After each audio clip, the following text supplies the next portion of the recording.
Well, today we're changing oil on a 2019 Kia Soul. This is a 2-liter GDI gas direct injection engine.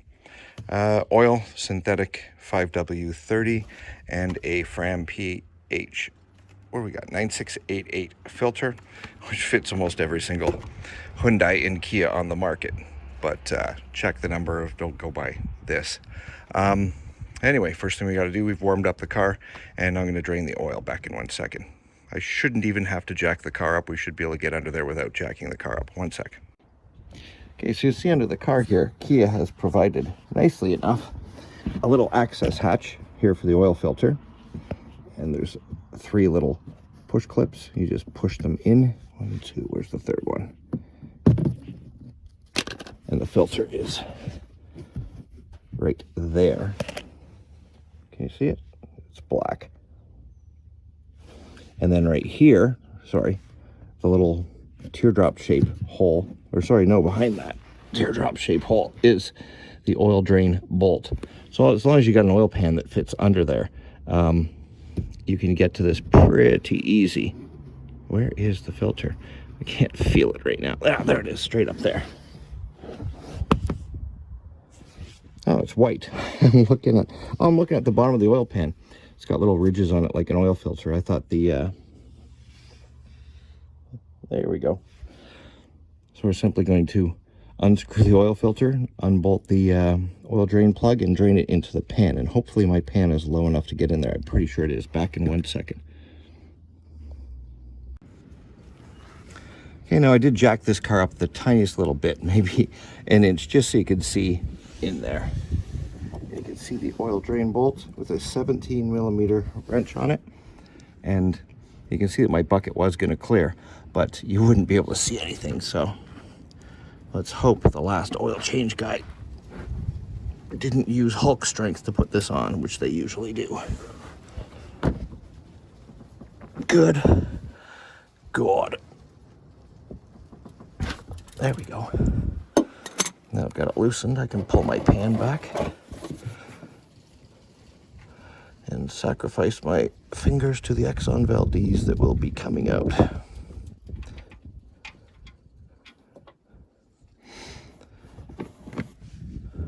Oil drain bolts, we're going to clean that off. And we'll let that drain and then get to the filter. Back in 1 sec.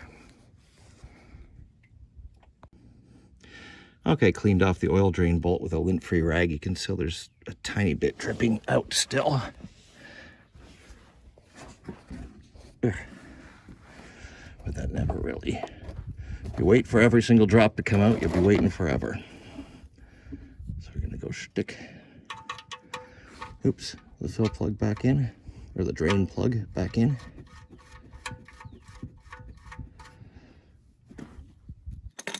And tighten that to about 18 to 20 foot-pounds. You do not want to crank on it. It's not a lug nut. It just has to be snug. Okay, now we're going after the oil filter. Now the oil filter, like I said, was straight up inside this little access hatch. And depending on who put it on, it may be hand tight. Well, maybe. No, it's not. So they're pretty difficult to access. And the reason this wasn't done by me last time is this car just came off of warranty. It's got 120,000 kilometers or 75,000 miles. So the warranty's up, so now I do not have to go to somewhere else to get the oil changed. Now this is an oil filter wrench, and I think they're about 10, 12 bucks on Amazon. And essentially as you tighten, you put on the end of a socket wrench, and as you tighten it, the little fingers move and grab. They'll grab any size wrench. So as it tightens around the filter, grabs it and spins it off, sorry, this way. And you could use it to tighten too if you want, but you shouldn't be tightening it that much. And since this filter is kind of like up underneath that shroud, I've got like an 8-inch extension. So I'm just going to go up in there, grab it, turn, and pull the thing off. Let me get it started, and then we'll pull it out. Okay, so I've got it attached under there. Let's see if you can see up in there. See where it's kind of wrapped around the filter? And as it spins, the little gripper arms grip.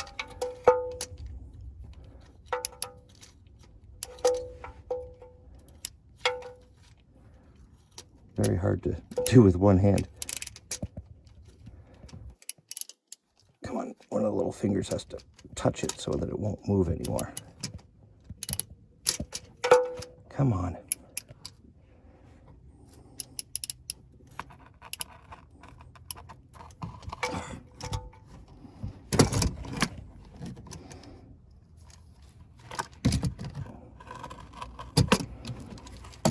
Sometimes filming stuff is really difficult under a car, especially when you're not using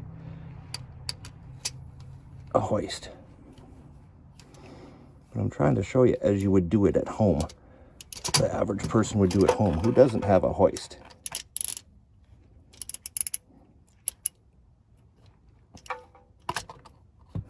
Okay, let me put the camera down under there and hope it continues filming so I can hold this.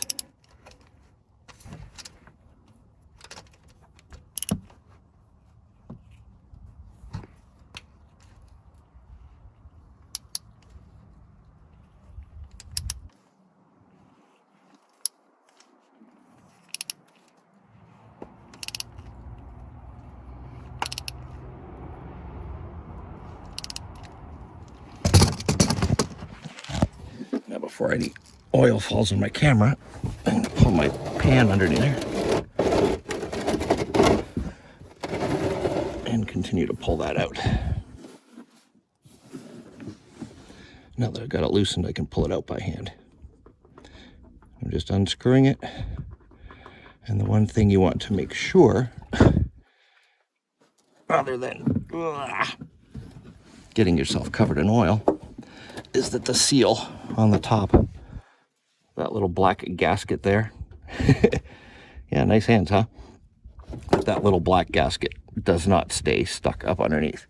So now we're going to take a lint-free cloth or a shop towel, go up, clean the surface where the new oil filter is going to go, and then we're going to put the new filter in back in one sec. I got to clean my hands. Okay, now you should be able to see that the area where the oil filter is, I've cleaned off that face of that, the silver looking part, the ring around it. And now we're going to take our new filter. We're going to about half fill this with oil. On cars that you can stick the oil filter straight up and down, you pre-fill them with oil. On ones that go in sideways, it's kind of hard because it just sloshes out. So I'm going to fill this about halfway and then dip my finger in the new oil and then make a nice lubricating seal around this rubber ring so that it spins on and it stays able to come off when it comes time to take it off. If you don't do that, this thing could get locked on there and be nearly impossible to pull off. So I'm going to put a little bit of the new oil in here, goop up the seal, and be back in a sec to put it on. Okay, so I've partly filled it with oil and then oiled up the little ring. Now it's just a matter of sticking it in, turning it, and tightening it on there with your hands. Don't use a wrench to tighten it on there. Most of the times you don't need to. How hard to tighten it? God, what's a good reference? God, hand tight, not as hard as you possibly can. Not like a light bulb. In between, if that makes sense. In between light bulb and hard as you can. So back in a sec. Okay, new filter's in there. You see the black end of it in the orange? New filter's in. We just have to put this little access hatch back on, clean it off a little bit. The rain's going to clean that off anyway, but I'm going to wipe this off and go back to the top and fill up the oil. Back in one sec. Okay, oil capacity on this car is about 4.2 liters. I'm going to loosen the cap. I had that a little bit loosened so that the oil would spill out easier. So I'm going to put about 4 liters in. Pour sideways and then you won't get a glunk and oil everywhere. We're going to try not to anyway. I'm not using a funnel.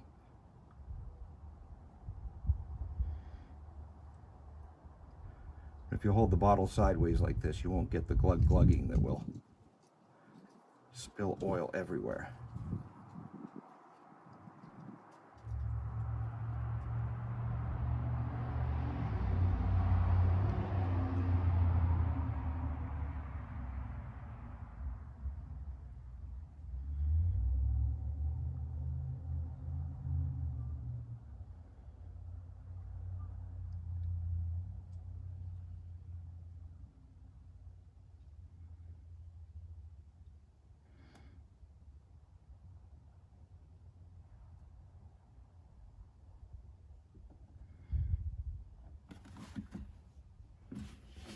You always check the side to see how much oil is left.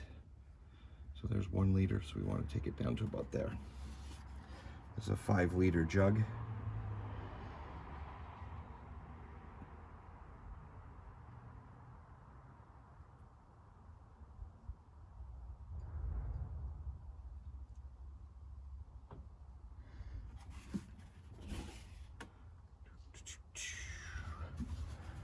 Tiny bit more. Ah.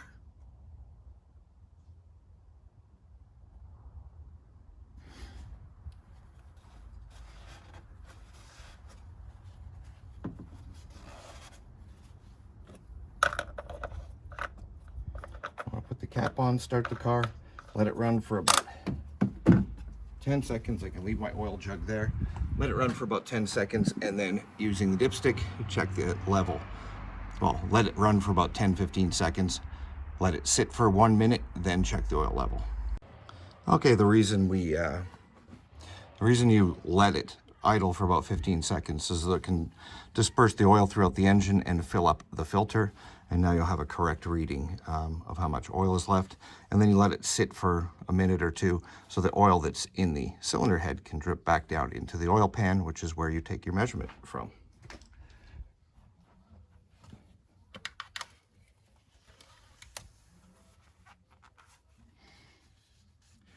You'd always want to keep it in between the low and high, up near the high side, but never over. Overfilling is bad.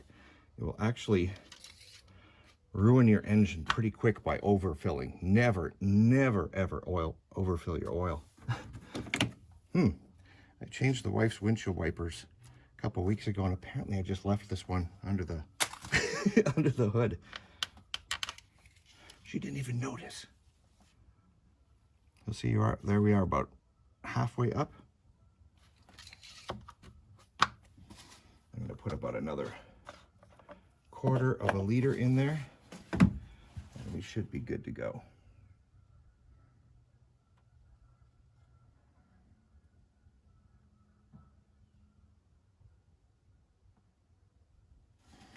That should be about a 1/4 liter.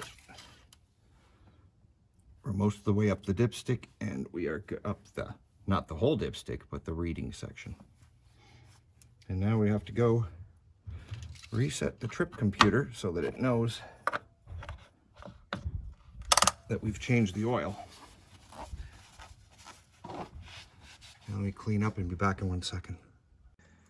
Well, the mileage is going to look wonky because I did this a couple of days ago, but the video disappeared. So we're just going to reset, after doing the oil change, reset the service interval. This is a keyless key, so anyway, I'm just going to start the car. Turn the stereo down. I'll push the little, there's a down arrow, and then there's a little file folder thing. So I'm going to push the file folder until it gets to user settings, press down, the down arrow, until I get to service interval. Press file folder, adjust interval, file folder again, 12,000 kilometers or 20 months, hit file folder again. Oh, geez, I gotta do it all over again, sorry, gotta do it quick. Adjust interval, 12,000, no, I don't want 22. 12,000 kilometers, then push down arrow, sorry. Or sorry, just leave it. 12,000, just leave it, I guess. I thought I remembered differently. Anyway, let's just check that again. Adjust interval, 12,000.